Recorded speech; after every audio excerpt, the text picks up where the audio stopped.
कर सकती हैं।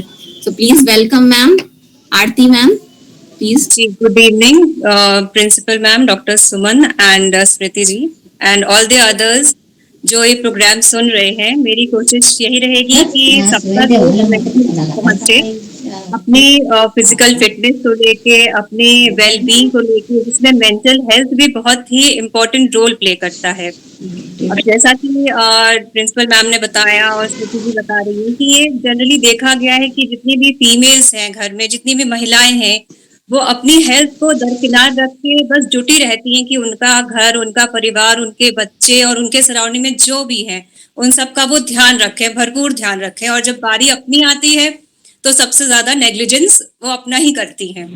तो इस बारे में मैं यही कहूंगी कि अगर महिला है और महिला सशक्तिकरण की बात कही जाए, तो अगर वो खुद से मजबूत होगी मेंटली, फिजिकली, फाइनेंशियली और हर एस्पेक्ट में, तो वो अपने घर परिवार का ज्यादा अच्छा ध्यान रख पाएगी। तो अगर हम ये कॉन्सेप्ट लेके चलें और हम अपने आप को भी वक्त दें, अपने आप की भी सारी जरूरतों को पूरा करने की कोशिश करें, जैसे कि हम दूसरों को 100% देते हैं, हम अपने को 100% न सही मगर 80% तो दें, जिसमें कि हम अपनी भी जो लाइफ है उसे बेटर कर सकें, उसे और ज्यादा दूसरों के लिए समर्पित कर पाएंगे। तो कुछ कॉन्सेप्ट है सॉरी मैडम, जो एक मिनट इंटरप्ट कर रहा हूँ। वीरेंद्र कुमार, अपना माइक ऑफ करिए। वीरेंद्र कुमार, वीरेंद्र कुमार माइक ऑफ करिए, आपका माइक ऑन है।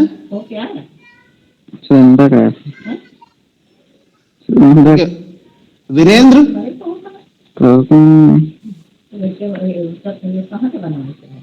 ओके मैम, मैं इसको अनम्यूट कर रहा हूँ। जी ओके मैम, स्टार्ट कर। जी। तो कुछ टर्म्स हैं जो हम लोग अगर एक बार समझ लें, जो साइंटिफिक हैं या जो मेडिकली हैं, और जिसमें हम ये जान पाएं कि व्हाट इज फिजिकल फिटनेस, जिसकी हम बात करते हैं, या जो हमेशा हम देखते हैं हाँ ये बहुत फिजिकली फिट हैं, या ये बहुत अच्छे वेलनेस है इनके अंदर, या इनका लाइफस्टाइल बहुत अच्छा है। ये बहुत ही कॉमन चीजें हैं जो हम रोज बोलते हैं और सुनते हैं। तो सबसे पहले मैं यही चाहूंगी कि मैं कुछ इन विषयों पर हल्का फुल्का जानकारी दूं।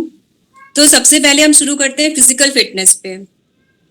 तो कैसे हम सोचें कि हम कितने फिजिकली फिट हैं और हम दूसरों को भी समझें। तो पहली चीज यही है कि जो फिजिकल फिटनेस है उसकी जो डेफिनेशन है वो इस बारे में संकेत देती है कि जो हम अपना रूटीन वर्क करते हैं, तो जब हम अपना रूटीन वर्क आराम से कर पाए, उसके बाद भी अगर हम दूसरा कोई और वर्क करना चाहें तो बहुत आराम से हम उसको परफॉर्म कर लें, और उसके बाद कोई थकान ना हो, कोई फटीग ना हो, और हमारी जो रिकवरी है उस एक एक्स्ट्रा वर्क से वो बहुत अच्छे से बहुत क्विक हो। तो ऐसे इंसान को हम फिजिकली फिट कहते हैं। जैसे जनरली देखा होगा जो महिलाएं हैं घर में हैं, जो काम कर रही हैं, या जो बाहर भी हैं, जो घर और बाहर दोनों संभाल रही हैं, वो जनरली कहती हैं हम बहुत थक जाते हैं, हम बहुत जल्दी थक जाते हैं, और हमारे लगता है जैसे स्टैमिना कम है। तो इसका मतलब वो फिजिकली फिट नहीं है। अगर हम उसी के कंपैरिजन में एक ऐसे पर्सन को देखें जो अपना सारा घर का काम कर रहा है, आराम से कर रहा है, और कभी अनवांटेड सिचुएशंस में उसे कभी एकदम से कभी बाहर इमरजेंसी सिचुएशन में जाना पड़े, तो भी वो वहां से अपना काम पूरा अच्छे से करके आएगा, और कोई without much of the rest, without much of physical problems वो अपने आगे का काम करता रहेगा। तो इस चीज को हम कहेंगे कि फिजिकली फिट होना। अब वेलनेस क्या है? बहुत अंतर फिजिकली फिट होने में और वेलनेस में नहीं है, मगर वेलनेस जो है वो एक ब्रॉडर टर्म है जिसमें physical fitness, mental fitness, spiritual fitness, intellectual fitness, environmental fitness और इस तरीके के तमाम चीजें हैं जो कि उनमें आती हैं। वेलनेस को अगर हम ऐसे कहें कि वेलनेस का मतलब है कि फ्री फ्रॉम एनी डिजीज, यानी कि जैसे हम दूसरों से पूछते हैं सब कुछ ठीक है, आप खैरियत से हैं, इसका मतलब हम उनकी वेलनेस पूछ रहे हैं। तो wellness is a broader term जिसमें कि मेंटल हेल्थ भी आता है, जिसमें फिनेंशियल, स्पिरिचुअल हेल्थ, सारी चीजें आती हैं। और लाइफस्टाइल क्या है कि जैसे कई बार सुना होगा आजकल लाइफस्टाइल डिजीजेस बहुत कॉमन है। जब भी डॉक्टर के पास जाते हैं आप अपना लाइफस्टाइल सुधारिए। तो इस चीज का क्या मतलब बनता है कि जो लाइफस्टाइल है यानी कि जो हमारा नजरिया है जीवन को जीने का, हमारा एटीट्यूड टुवर्ड्स लाइफ या हमारी जो मॉरल वैल्यूज हैं, जैसे कि छोटी सी बात अगर हम सोचें कि जनरली बच्चे हैं आजकल जल्दी नहीं उठते हैं, देर से उठते हैं, उनको बहुत पुश करना पड़ता है सुबह जल्दी उठने के लिए, क्योंकि पेरेंट्स को पता है कि जल्दी उठने से बहुत फायदे हैं। एक तो उनकी रूटीन बनी रहेगी, वो थोड़ा बाहर जाएंगे, उन्हें ऑक्सीजन मिलेगी, थोड़ी धूप मिलेगी, तो ये सब चीज एक रूटीन में आएंगी। इसी तरह से अगर हम बड़े बुजुर्गों में देखें या बाकी जो जैसे हम लोग हैं जॉब में हैं सब देखें, तो हम लोग की भी लाइफस्टाइल और रूटीन बहुत मेंटेन रखना बहुत जरूरी है। और लाइफस्टाइल कई बार हमारी इंडिविजुअल होते हुए भी वो बहुत चीज़ों को इम्पैक्ट करती है, हमारी फैमिली को इम्पैक्ट करती है। अगर हमारी अपनी लाइफस्टाइल, हमारा जो जीने का ढर्रा है, जो हमारा तरीका है अपने हेल्थ के बारे में जागरूक होने का, वो हमारी फैमिली को भी रिफ्लेक्ट करता है और आपस में एक सोसाइटी से लेकर एज अ नेशन भी रिफ्लेक्ट करता है। तो जितनी भी चीज़ें हैं जो फिजिकल फिटनेस और वेलबींग से रिलेटेड हैं, वो ही लाइफस्टाइल से भी रिलेटेड हैं। जैसे कई बार है, अब जैसे शुगर है, ब्लड प्रेशर है या कार्डियक डिजीजेज हैं, ये सारी लाइफस्टाइल प्रॉब्लम्स हैं। अगर हम अपनी लाइफस्टाइल को थोड़ा कंट्रोल में और थोड़ा सा डिसिप्लिन में लेके चलेंगे तो ये सारी प्रॉब्लम्स नहीं होंगी या प्रिवेंट हो सकती हैं या कई हद तक हम इनसे बच भी सकते हैं। तो कई कंपोनेंट्स हैं जो आपके लाइफस्टाइल से रिलेटेड हैं।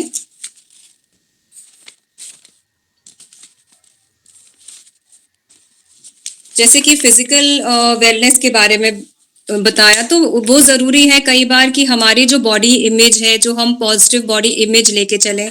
कई बार हम लोग जाते हैं अपने आप को बॉडी इमेज समझते हैं कि नहीं, हमारा कॉन्फिडेंस उससे बहुत फ़र्क पड़ता है। उसी तरीके से जो हमारा मेंटल स्टेट है, जो हमारी ओवरऑल बॉडी को देखकर वो कई बार प्रभावित होता है।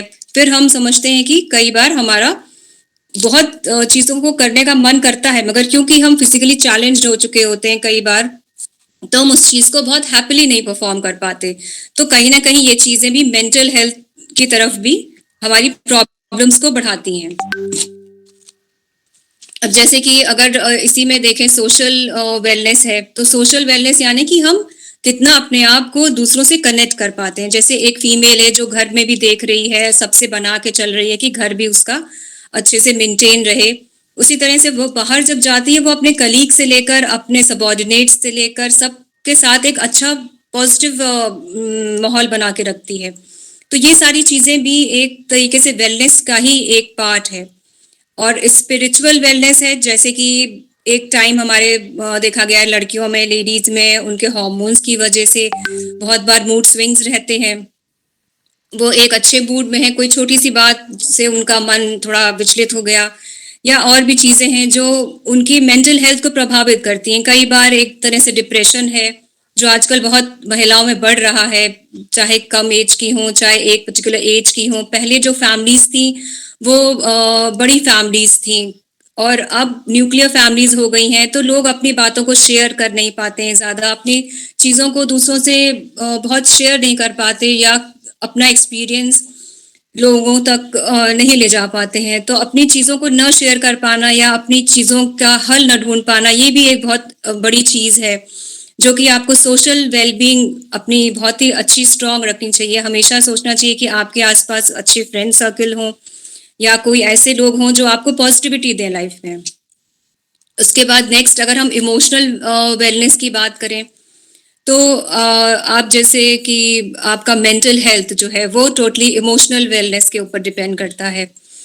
अब जैसे कोई बहुत ही ऐसा पर्सन है जो तुरंत उसको डिप्रेशन में चला जाता है या सैड हो जाता है या कोई चीज़ उन्हें बुरी लग जाती है, तो वो कैसे अपने आप को कोप अप करें। अगर वो फिजिकली फिट हैं तो ही वो अपने आप को मेंटली भी फिट रख सकते हैं, अगर मेंटली फिट हैं तो वो फिजिकली भी फिट रख सकते हैं। तो ये भी चीज़ें हैं जो आपस में बहुत रिलेट करती हैं चीज़ों को।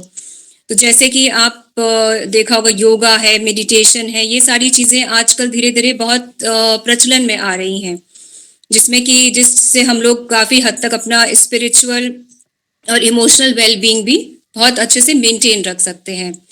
फिर आता है न्यूट्रिशनल वेलबींग। तो न्यूट्रिशनल वेलबींग तो एक बहुत ही इम्पोर्टेंट एस्पेक्ट है कि क्या लेडीज दिन भर खाती हैं, क्या उन्हें खाना है।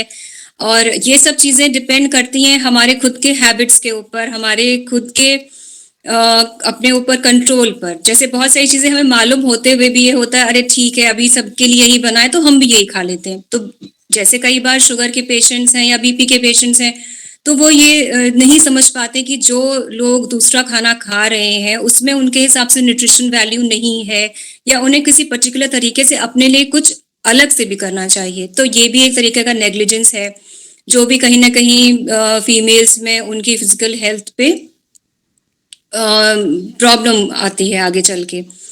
जैसे कि बेसिक है, अगर वेट है पर्सन का, कोई ओबेसिटी है किसी को, तो ज्यादातर बताया जाता है कि आप गुड फैट को है ज्यादा लीजिए। तो गुड फैट हो गया आपका नट्स है, आपका नट्स में आपका स्पेशली जो बादाम है, जो वॉलनट है, जो अखरोट है, उन सब में जो गुड फैट है वो भी एज सच फीमेल्स के लिए बहुत इंपॉर्टेंट है।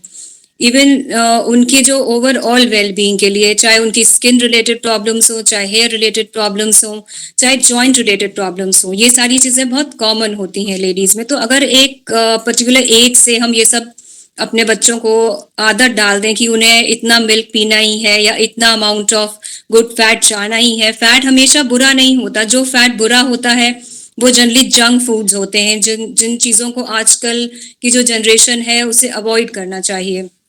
जो भी चीज़ बाहर की बनी हो या जिसमें सॉल्ट ज़्यादा हो, जिसमें शुगर कंटेंट ज़्यादा हो, जितने भी बेवरेजेस आते हैं, वो सब चीज़ें भी आजकल एक यंग जनरेशन को टुवर्ड्स ओबेसिटी की तरफ लेके जा रही हैं।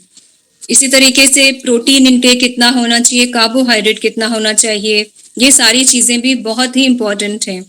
और लेडीज़ की आदत होती है कि जनरली दिन भर में कई बार चाय पीती हैं। अगर उसी को वो चाय की बजाय मिल्क से रिप्लेस कर लें तो कैल्शियम है, विटामिन डी है और कई एक मिनरल्स हैं, वो उनके पास पहुंच जाएंगे। तो ये छोटी छोटी हैबिट्स हैं जो मुझे लगता है एक छोटी उम्र से ही फीमेल्स को अपने पे ध्यान देना चाहिए, जिसमें कि काफ़ी बीमारियां जो पर्टिकुलर विमेन रिलेटेड है, विमेन के इश्यूज रिलेटेड हैं, जो हेल्थ प्रॉब्लम्स हैं, वो काफ़ी हद तक कम की जा सकती हैं। इसी तरह से जो फाइनेंशियल वेलबींग है वो भी बहुत बड़ा रोल प्ले करती है। जिस तरह से अगर आप अगर फाइनेंशियली खुद अपने ऊपर इंडिपेंडेंट हो, फाइनेंशियली इंडिपेंडेंट हो, आपको अपने हस्बैंड से या आपको अपने ब्रदर से या अपने सन के ऊपर आप डिपेंडेंट जब नहीं हो, तो आप अपने आप में एक सेल्फ कॉन्फिडेंस भी महसूस करते हैं। तो हमें लगता है कि कहीं ना कहीं आप अपनी कोई एक्टिविटी, कोई स्किल जरूर परस्यू करिए, जो आपके लिए एक तरीके से एंटरटेनमेंट भी होगा, आपका माइंड भी उससे काम रहेगा, नए नए इनोवेशंस रहेंगे आपके माइंड में। तो वो भी बहुत एक इम्पॉर्टेंट एस्पेक्ट है वेलनेस का। इसी तरह से इंटेलेक्चुअल वेलबींग भी है, जिसमें कि जितने भी आपका जनरल नॉलेज है, करंट अफेयर्स हैं, इन सब से भी रिलेट होना as a person, as a society भी इम्पॉर्टेंट है, जिसमें कि हम अपनी चीज़ों को सोसाइटी के साथ जोड़ सकें। तो ये सारी चीज़ें हैं जो कि बहुत इम्पॉर्टेंट एस्पेक्ट रखती हैं वेलबींग से, ओवरऑल हेल्थ से। अब अगर हम लोग देखें कि जो फिजिकल फिटनेस है वो उसको भी कैटेगराइज कर सकते हैं हम लोग, जैसे कि आपका स्किल रिलेटेड फिजिकल फिटनेस, की कोई एथलीट है, कोई क्रिकेटर है या कोई किसी पर्टिकुलर स्पोर्ट्स में है जो उसका प्रोफेशन है, तो वो उस हिसाब से अपनी फिजिकल फिटनेस मेंटेन करेगा। किसी की रनिंग है तो वो रनिंग के हिसाब से करेगा, या कोई किसी का अपर बॉडी एक्सरसाइजेस ज़्यादा है, जैसे टेनिस है, बैडमिंटन है, तो वो अपर बॉडी शॉट्स को ज़्यादा इम्पोर्टेंस देगा। उसी तरह से हेल्थ रिलेटेड जो फिजिकल फिटनेस है, तो वो इन जनरल वो सबके लिए है। उसमें जनरली जो गवर्नमेंट के प्रोग्राम्स होते हैं जिनमें कि अवेयरनेस बताई जाती है सारी बीमारियों के बारे में, उनसे प्रिवेंशन मेजर्स हैं, ये होता है। उसके अलावा एक कॉस्मेटिक रिलेटेड जो है फिजिकल फिटनेस, जो कि आजकल बहुत ज़्यादा बढ़ रहा है। अगर मैं ये कहूँ कि हम दूसरों को मिमिक कर रहे हैं या दूसरों को कॉपी कर रहे हैं in the influence of gym या कोई भी ऐसी चीज़ें जो हमारा वेट कम करें, तो इन चीज़ों की तरफ बहुत ज़्यादा हमारी जनरेशन जा रही है। इससे क्या होता है, एक तो आप एक पर्टिकुलर प्रोडक्ट के या एक पर्टिकुलर डाइट के आप बहुत ज़्यादा डिपेंडेंट हो जाते हैं। तो होता यह है कि हाँ, वेट लॉस जनरली हो जाता है, मगर उसके ज़्यादा जो चीज़ें हैं वो आपकी हेल्थ को खराब करती हैं। जो चीज़ें न्यूट्रिशन वाइज कभी कभी उनमें हाई प्रोटीन कंटेंट होता है, जो किडनीज को प्रॉब्लम करता है, जो आपके बोन्स में है वो उनको जैसे कैल्शियम की ज़्यादा ज़रूरत है एक्सरसाइज के दौरान, वो सारी चीज़ें न्यूट्रिशन पूरी नहीं मिल पाती है। तो इन सब चीज़ों से अच्छा है कि आप अपना वेट खुद तय करें कि आपका वेट किस कैटेगरी में होना चाहिए, आप वेट में कितने ज़्यादा हैं, आप ओबीज हैं भी या नहीं, या जस्ट आप अपनी बॉडी को पुश कर रहे हैं। तो ये भी एक बहुत बड़ा एस्पेक्ट है। जैसे कि कभी कभी होता है कि जो लड़कियां हैं वो खाती पीती नहीं है और उनकी जो हेल्थ है वो तब ज़्यादा प्रॉब्लमेटिक होती है जब उनके पीरियड स्टार्ट होते हैं, मेंस्ट्रुअल साइकिल स्टार्ट होती है, वो शुरू में बहुत इरेगुलर होती है। तो ये भी एक बहुत बड़ा एस्पेक्ट है जो आज नई जनरेशन डील कर रही है, क्योंकि आजकल की जनरेशन में एक तो पीरियड स्टार्ट भी जल्दी होते हैं और उनको अपनी हाइजीन के बारे में भी इतना नहीं पता होता, तो वो भी आगे चल के दिक्कत करता है। कई तरह के इन्फेक्शंस हैं, कई तरह की प्रॉब्लम्स हैं, वो उस चीज़ से भी फिर आगे उन्हें डील करना पड़ता है। तो जैसे ओबेसिटी है, एक बहुत बड़ा इशू है इस वक्त, वो चाहे एक कम जनरेशन हो या एक मिडिल एज जनरेशन हो या और बड़े जनरेशन हो, तो या तो आप उसको पहले ही प्रिवेंट कर लीजिए थ्रू एक्सरसाइजेस, जो एक्सरसाइज आपके खुद के लिए बॉडी जो उसको अलाउ करती है। ये नहीं कि आपने जिम ज्वाइन किया या कोई ऐसी चीज ज्वाइन की जिससे बहुत हाई इंटेंसिटी एक्सरसाइजेस शुरू कर दी जो आपकी बॉडी के लिए बिल्कुल भी ठीक नहीं थी। क्योंकि मेन एरियाज ऑफ कंसर्न जो फीमेल के लिए वो उनका बैक है, वो उनका नी है, वो उनका सर्वाइकल स्पाइन है, उनका हिप जॉइंट है। ये ऐसी चीजें, ऐसे ऐसे जॉइंट्स हैं जिनकी फ्लेक्सिबिलिटी भी है मगर ये प्रोन भी होते हैं ज्यादा इंजरी के। तो हमेशा जब भी आप जिम जाएं या कभी भी कोई भी एक्सरसाइज करें तो वो किसी पर्टिकुलर ट्रेनर के अंडर में करें। ये बिल्कुल ना हो कि आपको लगे कि आज ही आपको सारा एक्सरसाइज कर लेना और 1 महीने में आपको रिजल्ट आ जाना है। ऐसा वेट कभी भी परमानेंट नहीं हो सकता। आप भले 1 महीने में अपना वेट कम कर लेंगे, आप खाओगे नहीं, एकदम अपने आप को हर चीज से कर लोगे कि नहीं मुझे बिल्कुल कुछ नहीं करना है, सिर्फ मुझे एक्सरसाइज करनी है, तो धीरे धीरे क्या होता है कि वो आपकी हेल्थ को बेटर करने की बजाय वो आपकी हेल्थ को और डिटोरिएट करता है।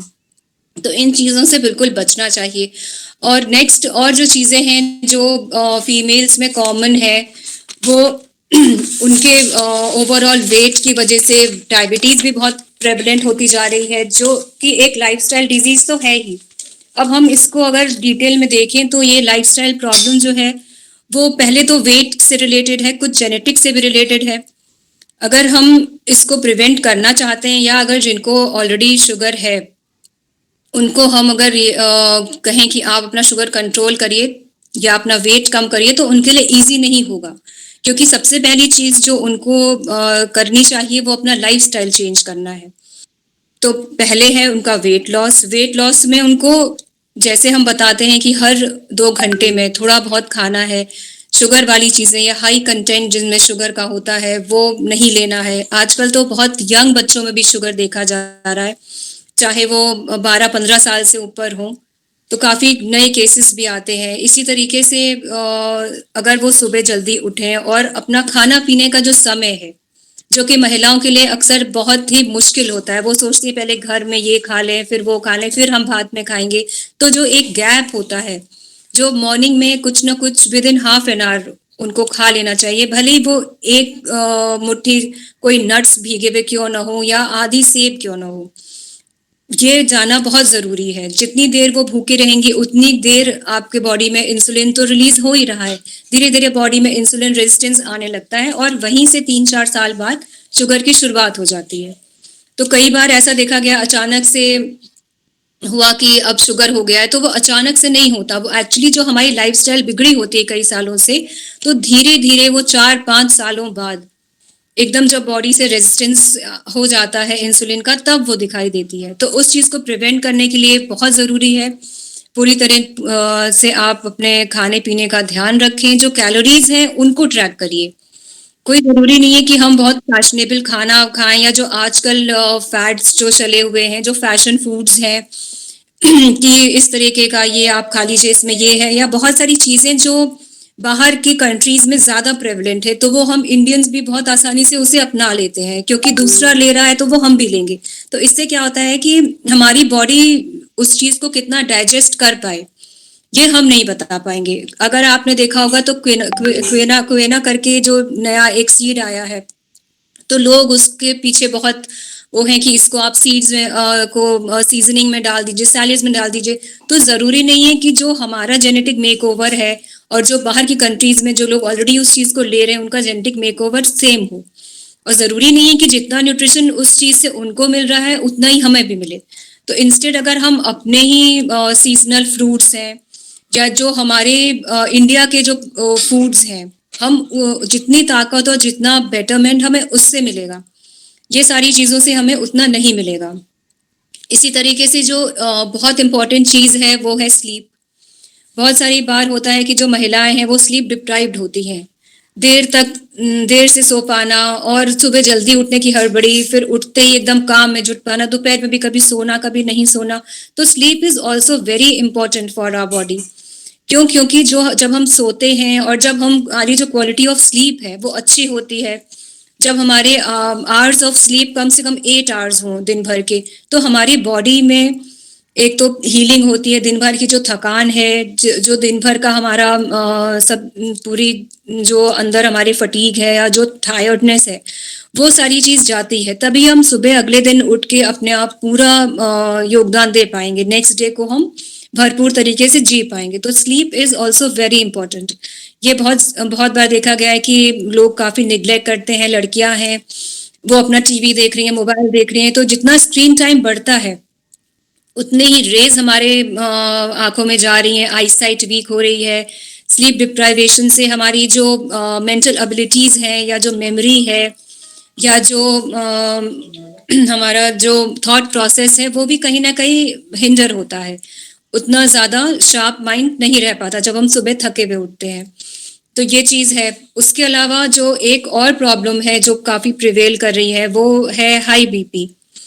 अब हाई बीपी आपको कभी भी पता नहीं चलेगा कि आपका बीपी हाई है। शुगर का भी यही है, they both are silent killers. तो जरूरी है कि हमेशा साल में एक बार आप अपना फुल बॉडी चेकअप कराएं और बीपी मशीन हमेशा घर में रखिए। क्योंकि कभी आपका मूड स्विंग हो रहा है, कभी आप एकदम से गुस्सा हो रहे हैं, तो आप ये नहीं पता लगा पाएंगे कि वो आपके अंदर जो बीपी है वो उसके बढ़ने की वजह से भी है। आप सोचेंगे कि एक ये इंसिडेंस है तो ऐसा हुआ और ठीक हो गया, मगर धीरे धीरे क्या है, एक तो बीपी बढ़ने से हार्ट के ऊपर असर पड़ता है, ब्रेन पे है, तो ब्रेन स्ट्रोक बहुत कॉमन है, हार्ट अटैक्स बहुत कॉमन है, और शुगर वालों के लिए तो ये साइलेंट अटैक्स होते हैं। तो इस तरीके से ब्लड प्रेशर का मॉनिटरिंग बहुत ज़रूरी है। और सुबह के टाइम 9 बजे के अंदर अगर किसी की भी दवा चल रही है बीपी की तो उसे ले लेना चाहिए, और अप टू 9 o'clock उसे बिल्कुल टहलना चाहिए आराम से एकदम। सुबह कोई भी चीज़ ऐसी नहीं करनी चाहिए, क्योंकि 9 o'clock के अंदर जितना भी आपका स्ट्रेस है वो रिलीज होता है।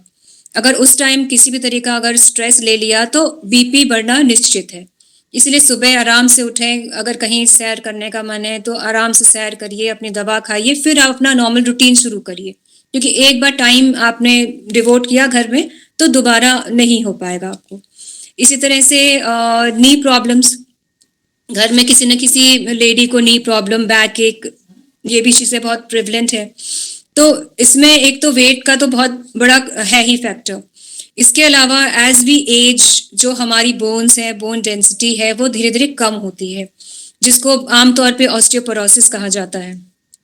तो इसका कारण हार्मोनल भी है, वेट भी है, और हमारा डाइट सप्लीमेंट में कैल्शियम, मिनरल्स, विटामिन डी की कमी भी है। तो जितनी भी यंग लड़कियां हैं उनसे मैं यही कहूंगी कि जितनी भी चीज़ें हैं जिनमें आपका कैल्शियम है, भले ही वो मिल्क हो, मिल्क प्रोडक्ट्स हो, चीज़ हो, कोई भी ऐसी चीज़ हो जिसमें आपको कम से कम मिनिमम 500 मिलीग्राम्स ऑफ कैल्शियम मिलना ही चाहिए पर डे।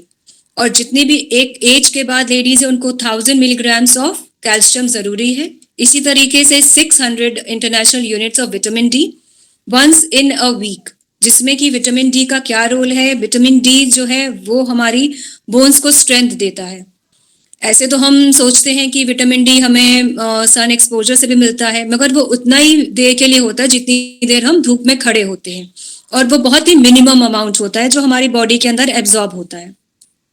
उसके अलावा उसे कन्वर्ट करना होता है किडनी के हार्मोन्स के थ्रू, तब जाके वो इंटेस्टाइन्स में एब्जॉर्ब हो पाता है और हमारी बॉडी तक जा पाता है। कई बार क्या होता है, विटामिन डी की कमी है, हम कैल्शियम ही ले रहे हैं, केवल भाई दूध पी रहे हैं, दही खा रहे हैं, इस तरीके से कर रहे हैं, मगर क्योंकि विटामिन डी जो है वो हमारी बोन्स के अंदर जो कैल्शियम है उसको लेके जाता है। तो जब विटामिन डी की कमी होगी तो कैल्शियम भी हमारी बॉडी में एब्जॉर्ब नहीं हो पाएगी। तो ये सारी बहुत चीजें हैं जो अपनी डाइट में बहुत इम्पोर्टेंट रोल करता है। जितने भी हार्मोन्स हैं, फीमेल हार्मोन्स हैं, उनका भी बहुत बड़ा रोल है, चाहे वो फिजिकल हेल्थ हो, चाहे वो मेंटल हेल्थ हो। जितने भी मूड स्विंग्स हैं एक पर्टिकुलर एज के बाद, वो ईस्ट्रोजन के एक्सेस होने से या towards menopause, pre menopause age में रहते हैं। उसी के दौरान जितनी भी नी प्रॉब्लम्स हैं या स्पाइन में प्रॉब्लम्स हैं या हिप का जो फ्रैक्चर्स है बहुत कॉमन है। तो इस तरह से जो हार्मोन्स हैं, हार्मोन्स जो हैं वो प्रोटीन है। तो जब हम दाल एक कटोरी लेते हैं, हम समझते हैं this is more than enough, मगर ऐसा नहीं होता। हमारी बॉडी को सबसे ज्यादा प्रोटीन की जरूरत है, जो कि 80% हमारी डाइट में होना ही चाहिए, without any particular age restriction. अगर छोटा बच्चा है उसे तो प्रोटीन और जरूरी है क्योंकि वो ग्रोइंग एज में है, और जितनी भी महिलाएं हैं वो भी थोड़ा प्रोटीन कम लेती हैं, या एक मिथ है जिसमें ये कहा जाता है नहीं हाई प्रोटीन लेने से गठिया हो जाती है, या तमाम चीजें हैं कि ज्यादा प्रोटीन डाइट में नहीं लेना है, मगर ये मिथ है। क्योंकि जितनी आपकी लीन बॉडी मास है, यानी कि जो मसल टिश्यू है आपका, इवन जो आपका बोन है, जो ऑस्टियोपोरोसिस है, जो बोन मिनरल डेंसिटी है, वो आपकी कोलेजन पे डिपेंड करती है। Collagen is also a protein, जबकि ऑस्टियोपोरोसिस में या जो ओल्ड एज में कहा जाता है नहीं आप कैल्शियम और विटामिन डी खाइए, वो एक हद तक ठीक है, मगर अगर हम उस चीज को प्रोटीन से भी सप्लीमेंट करेंगे तो जो बोन डेंसिटी है, जो कोलेजन है, वो हमारा बिल्कुल अच्छे से मेंटेन रहेगा, जो कि रिस्पॉन्सिबल है ऑस्टियोपोरोसिस के लिए। इसी तरीके से कोई भी महिला नहीं चाहती कि वो एजेड दिखे या वो ओल्ड दिखे, अपने से कम ही उम्र के दिखना चाहती है, तो उनके लिए भी कोलेजन इज वेरी इंपॉर्टेंट, क्योंकि कोलेजन है जो हमारी जो स्किन की इलास्टिसिटी है उसको मेंटेन करता है। जो रिंकल्स हैं या जो सैगिंग स्किन है फेस पे है या ऐसे हर जगह है, वो उसको प्रिवेंट करता है। तो protein is very important part of our diet. तो इस चीज को बढ़ाने की कोशिश करिए, चाहे वो आप पनीर लीजिए, अगर नॉन वेजिटेरियन है तो हफ्ते में 2 या 3 बार आप कोई भी नॉन वेज ले सकते हैं। नॉन वेज में फिश सबसे अच्छा है, या चिकन है, चिकन भी अगर चिकन ब्रेस्ट है तो वो ज़्यादा बेटर है। Eggs are also a good source of protein.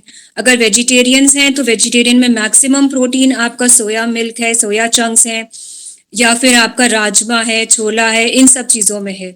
मगर राजमा छोला भी फिर बहुत आप स्पाइसी और बहुत मसाले वाला या बहुत तेल वाला ना बनाएं। उसकी कई रेसिपीज ऐसी होती हैं कि जिसमें आपको केवल बॉईल कर लेना होता है, और हल्का सा अगर आप उस पर स्पाइसेस भी डाल देंगे तो आप उसको एज सच ब्रेकफास्ट में खा सकते हैं। कई सारी चीज़ें हैं, कई बार मार्केट्स में प्रोटीन पाउडर्स भी आते हैं जो फीमेल्स के लिए हैं, जैसे वे प्रोटीन्स वगैरह हैं, तो ये भी बहुत अच्छा सप्लीमेंट है प्रोटीन का। तो protein is a must for our diet. इसी तरीके से मेडिटेशन है। अगर हमारा बॉडी हमें मेंटेन करना है अच्छे से, तो मेडिटेशन एंड योगा। अब क्या है कि जो हमारी फिजिकल फिटनेस है वो हम थोड़ी पैरामीटर्स से देख सकते हैं, जैसे कि हमारी जो बॉडी की स्ट्रेंथ है, जो मस्कुलर स्ट्रेंथ है, यानी कि अगर हम कोई वर्क करना चाहें तो जो मैक्सिमम अमाउंट मेरा बॉडी मुझे अलाउ करेगा उठाने से, जैसे कि अगर मैं मान लीजिए 10 किलो का आटे का बैग में आराम से उठा लेती हूँ, इसका मतलब I am able to carry 10 kgs of weight which is my maximum wait.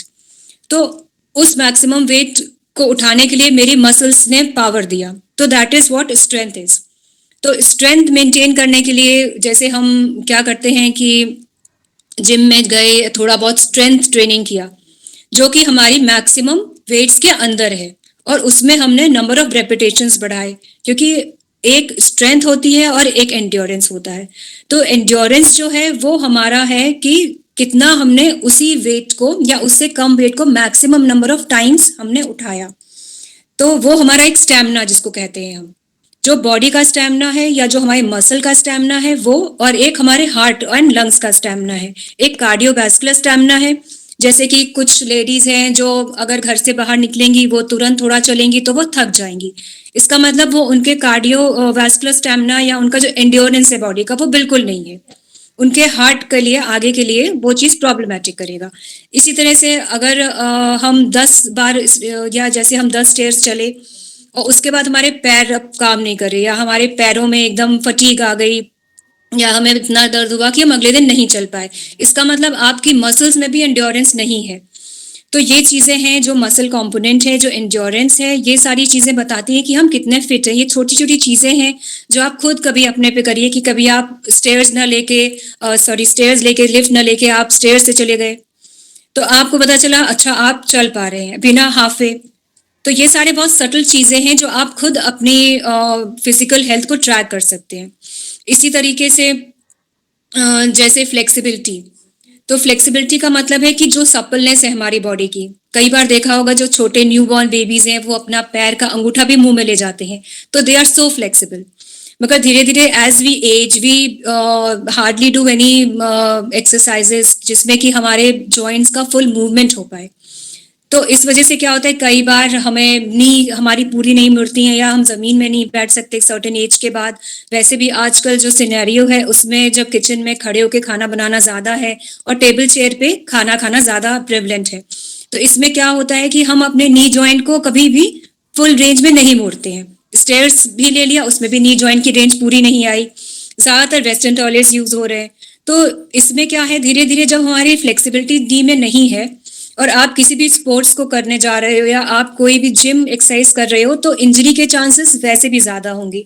और धीरे धीरे एक पर्टिकुलर एज के बाद आपका नी जॉइंट में आर्थराइटिक चेंजेस या पेन बहुत जल्दी शुरू हो जाएगा। तो कोशिश ये होनी चाहिए कि जो योगा है जो कि आपकी फ्लेक्सिबिलिटी को बहुत अच्छे से बढ़ाता है, तो एक पर्टिकुलर एज से लड़कियों को जब वो यंग हो 10-12 साल की हो तभी से ही उस फ्लेक्सिबिलिटी को उन्हें मेंटेन रखना चाहिए योगा से। और उसी के साथ साथ जैसे कि ऑस्टियोपोरोसिस है, ऑस्टियोपोरोसिस में जैसे बोन डेंसिटी कम हो गई, इसमें भी अगर हम वेट बेयरिंग एक्सरसाइजेस करें या साइकिलिंग करें, ये सारी चीज़ें भी एक तरीके से पॉजिटिव ही इफेक्ट देती हैं।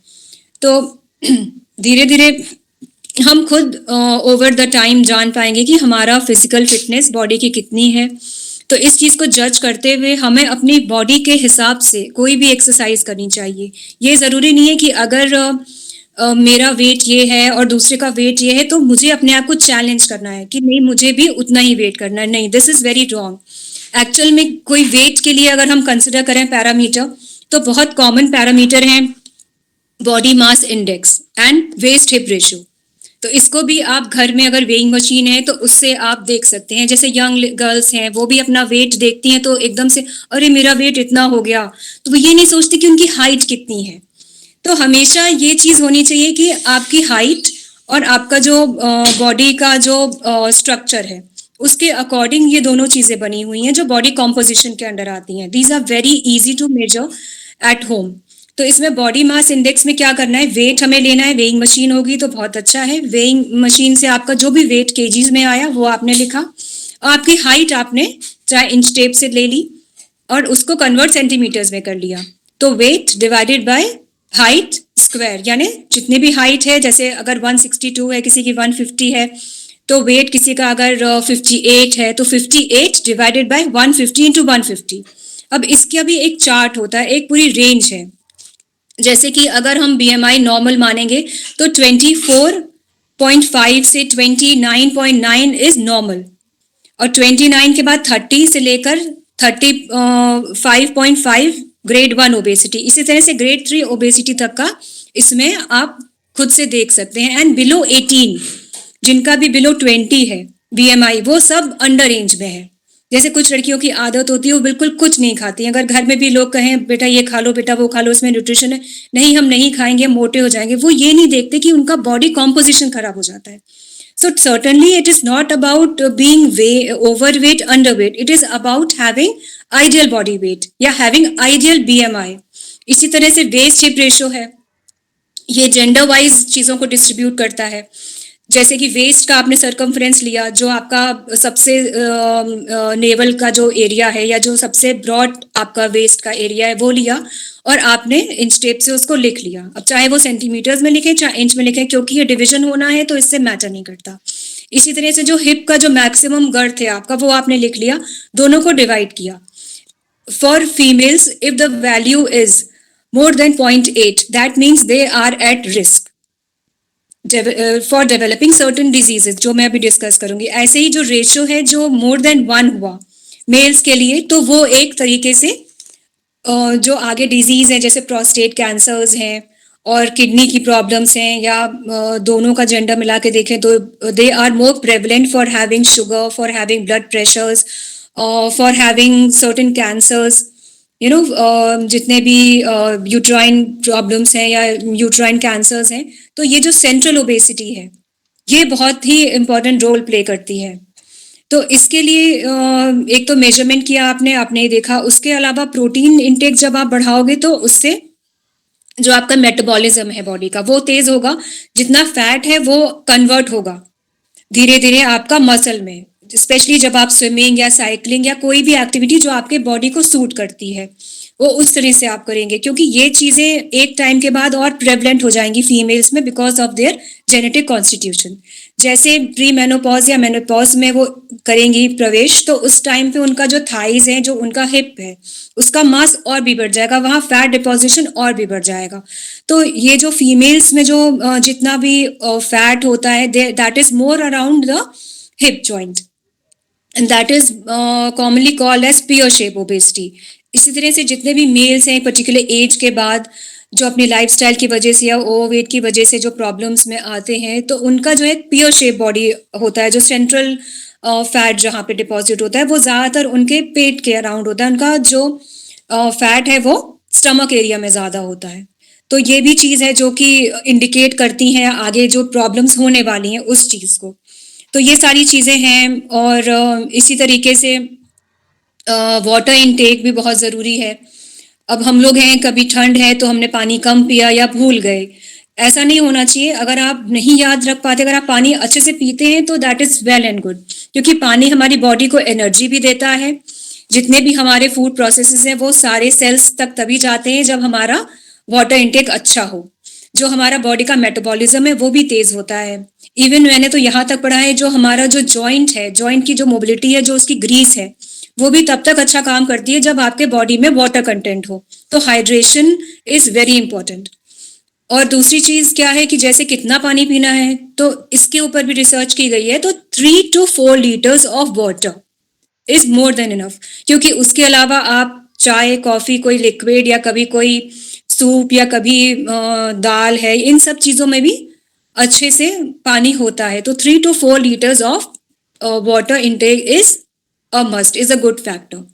तो ये हुआ. चाय, कॉफ़ी है, ये कट डाउन करनी चाहिए.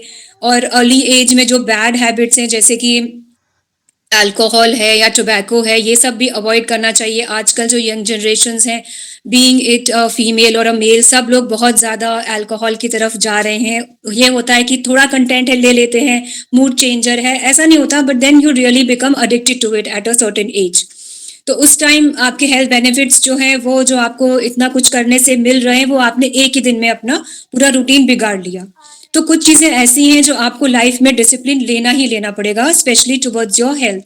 क्योंकि हम जानते हैं इंडिया में इस टाइम जितना केसेस डायबिटीज़ के हैं, जितना बीपी के हैं, जितना कार्डियोवैस्कुलर डिजीजेस के हैं, वो लगभग नंबर 1 पे पहुंचने ही वाले हैं कुछ सालों में, अगर हमने अपनी हेल्थ इसी तरह से ट्रोल करते रहे. तो this is a very very important time for us, जब हम अपने आप को 2 मिनट दें और सोचें कि हम कहाँ गलती कर रहे हैं, क्या हमारी हैबिट्स हैं, क्या हमें चीज़ों को सुधारना है, और किस तरीके से हम अपने आप को मेंटली, फिजिकली, फिनेंशियली, तीनों एस्पेक्ट में आगे बढ़ाएं. तभी मैं समझूंगी कि आज की नारी शक्तिशाली बनेगी और वो किसी पे डिपेंडेंट नहीं रहेगी. और बाकी I guess so I have covered a lot. अगर कुछ छूट गया हो तो आप लोग क्वेश्चन के फॉर्म में पूछ लीजिए. I am not audible right now. Yes. Hello. Hello. Ma'am, मैं अजीत कुमार बोल रहा हूँ. जी जी. ये एक चीज ये जानना चाहता था कि क्या ये प्रोटीन की जो वैल्यू कितनी होनी चाहिए पर डे, एक मतलब एज पे डिपेंड करता है या वेट पे डिपेंड करता है? ये वेट पे डिपेंड करता है. 1 gram of protein per kg of weight Per- is the ideal formula. और एज के हिसाब से जैसे मान लीजिए हम लोग की एज 40-41 के राउंड है, तो क्या ये 50 के बाद इसको हम वही 1 ग्राम पर केजी रखेंगे या कम करेंगे? देखिए बच्चों में तो ये चल जाएगा क्योंकि उनकी फिजिकल एक्टिविटी बहुत अच्छी होती है, मगर अगर आपकी फिजिकल एक्टिविटी बहुत अच्छी नहीं है, if you are not playing any sport, if you are not running और जॉगिंग, तो इसको आप थोड़ा कम कर सकते हैं, क्योंकि जैसे आप प्रोटीन इंटेक बढ़ाएंगे तो वैसे आपको फिजिकल एक्टिविटी बढ़ानी पड़ेगी और वाटर इंटेक भी बढ़ाना पड़ेगा, just so that it get metabolize easily. अगर कोई प्रॉब्लम नहीं है, आप जिम कर रहे हैं या कोई पर्टिकुलर फॉर्म ऑफ एक्सरसाइज कर रहे हैं, तो 1 ग्राम पर KG body weight is very much ideal. नहीं तो 0.8 तक भी आप कर सकते हैं, that is the safer zone. Okay, thank you. Ma'am this ratio is for women also 40 Yes, to 41 age group की। Yes yes definitely. उसके साथ आपको थोड़ा सा अपना एक्सरसाइज रूटीन बढ़ाना पड़ेगा, क्योंकि जब प्रोटीन आप लेते हैं तो उसमें भी कैलोरीज होती हैं। अगर आप प्रोटीन के साथ थोड़ा वर्कआउट कर लेंगे, मैं कहती हूँ अगर आधे घंटे वॉक भी कर लेंगे और थोड़ा वेट ट्रेनिंग कर लेंगे, तो एक तो आपकी बॉडी में जो बोन्स हैं उनमें भी एब्जॉर्ब होगा प्रोटीन अच्छे से, मसल्स जो है वो स्ट्रांग होंगी, एक बॉडी जो टोन्ड बॉडी है जो हम मोस्टली फीमेल्स नहीं अटेन कर पाती वो आएगी, तो ओवरऑल जो है आपका बॉडी में जो पॉजिटिव इमेज भी आएगी। तो नहीं तो क्या होगा, कई बार अगर आप प्रोटीन ले रहे हैं और एक्सरसाइज नहीं कर पा रहे हैं तो वो वेट गेन भी कर सकता है। तो with protein is it always important कि आप एक्सरसाइज जरूर करें। मैम एक और ये क्वेश्चन, जैसे इन आयुर्वेदा कहते हैं कि इस वेदर में आप जो है ठंड का मौसम है, बारिश का मौसम है, तो कर्ड का कंजम्पशन मत लीजिए, और जो मॉडर्न साइंस के मुताबिक है कि आप 365 days all the time lunch में आप कर्ड लीजिए, 1 बाउल। तो ये मैम थोड़ा सा क्लियर करिए कि ये मिथ है सिर्फ कि हमें ठंड या बारिश के सीजन में कर्ड को नहीं लेना चाहिए लंच में, जबकि उसमें प्रोबायोटिक बता रहे हैं कि उसमें प्रोबायोटिक होता है। देखिए मैं तो आयुर्वेद को भी उतना ही सपोर्ट करती हूँ जितना मैं एलोपैथ को करती हूँ, क्योंकि मेरा मानना है जो आयुर्वेद के कॉन्सेप्ट है वो हमारी बॉडी को डायरेक्ट रिलेट करते हैं, क्योंकि जो दिनचर्या है हमारी, जो खान पान है वो हर सीजन के हिसाब से बताते हैं, वो पर्टिकुलर पर्सन और उनकी जो बीमारियां हैं उनके हिसाब से भी वो आयुर्वेद में अच्छे से डिस्कस करते हैं। तो मैं तो ये समझती हूँ कि अगर आपकी बॉडी में कोई ऐसी चीज नहीं है जिसमें आप कर्ड खा रहे हो, आपको प्रॉब्लम हो रही है और आपकी बॉडी उस चीज को इजीली डाइजेस्ट कर रही है, तो आप कर्ड ले भी सकते हैं।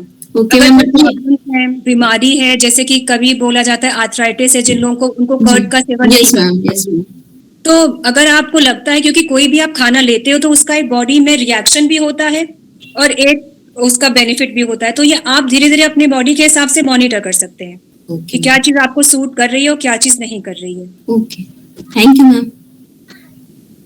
कोई anyone want to ask the question? Ma'am मेरा एक क्वेश्चन है, प्रोटीन रिच डाइट लेने से मोस्टली इंडाइजेशन होता है। जी जी, अक्सर इंडाइजेशन होता है। इंडाइजेशन बहुत कॉमन जी है। तो जी, ये है इसका कि क्या सब्स्टिट्यूट है? तो जैसे आप रात में थोड़ा सा मिल्क ले लीजिए और या कभी मुनक्का भिगो के ले लीजिए, क्योंकि ये चीज है कि प्रोटीन जब डाइजेस्ट होता है तो वो बहुत सारा पानी जो है वो बॉडी से लेता है उसके मेटाबॉलिज्म के लिए। तो आप अपना पानी का इंटेक बढ़ाइए और खाना खाने के बाद थोड़ा वॉक करिए और गुनगुना पानी पीजिए, थोड़ी रफेज डाइट बढ़ाइए। रफेज डाइट, जी मैम। और उसके साथ साथ मैम लैक्टोजन या लैक्टिक एसिड इंटॉलरेंस भी अगर है तो मिल्क भी कंज्यूम नहीं कर पाते हैं लोग। हाँ, तो वो लोग के लिए बेटर ऑप्शन है सोया मिल्क है। जिन लोगों को लैक्टोज इंटॉलरेंस रहता है वो लोग सोया मिल्क, क्योंकि सोया मिल्क जो जितना भी प्लांट प्रोटीन है वो इजीली डाइजेस्टेबल है and it is having more protein content than compared to any of the non-vegetarian things. तो ये चीज है, तो हमेशा soya milk will be always better than any non-veg. Okay, thank you ma'am. Smriti, over to you. Okay ma'am. So talk is over. अब ma'am ने जैसा कि फिजिकल फिटनेस, वेलनेस और लाइफ स्टाइल के डिफरेंट डायमेंशन को बहुत beautiful way में explain किया, हमें क्या करना चाहिए, क्या काफी क्वेरीज को जो है आंसर किया। तो मैम को मैं थैंक यू करती हूँ, और अब मैं अपने विभाग अध्यक्ष डॉक्टर उषा मैम को बुलाना चाहूंगी कि वो धन्यवाद ज्ञापन करें। Please Usha ma'am, please. Thank you, Smriti. It gives me immense pleasure to extend my heartfelt thanks on behalf of Botany Department, Maharaja Bijli Pasi Government PG College, Ashiana, to today's speaker, Dr. Aarti Mishra, physiotherapist, Balrampur Hospital, who spared her valuable time from her busiest schedule to grace this occasion under the banner of Mission Shakti Phase 3. Today we had an opportunity to hear you, ma'am, and this will surely be going to encourage our students, and I believe that your thoughts have surely enlightened our mind to take care of ourselves also. I am also grateful to our reverend principal, Dr. Suman Gupta, who has always been the constant source of inspiration and encouragement. I am also thankful to all the head of departments, faculty members, colleagues, friends, and all my students who has been the part of this meeting.